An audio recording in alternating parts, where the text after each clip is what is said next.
देखो घर को अपने साफ रखा करो। देखो छोटे छोटे बच्चों को घर पे काम पे लगा दिया करो ऐसे। अभी दिखा, देखो छोटे छोटे बच्चे तुम घर साफ कर रहे हैं अच्छे से, कोई दिक्कत वाली बात नहीं है।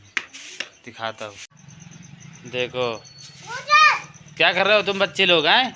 बच्ची क्यों, क्या हुई? और ये लोग सड़ भी रहे हैं एक तरफ से थोड़ा थोड़ा। देखो 3 लोगों को काम पे लगाओ। अरे साफ करे थे ना पहले के। हाँ इधर देखिए, इससे पूछते हैं, ये बहनी क्या कर रही है तुम?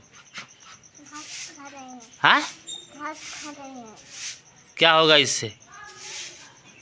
हाँ घर साफ होगा। हाँ घर साफ होगा। रोज करते हो खाली आज? आज आज ये तुम्हारे मुंह में क्यों सड़ क्यों रहे हो? पानी गए। साफ करो साफ करो साफ करो।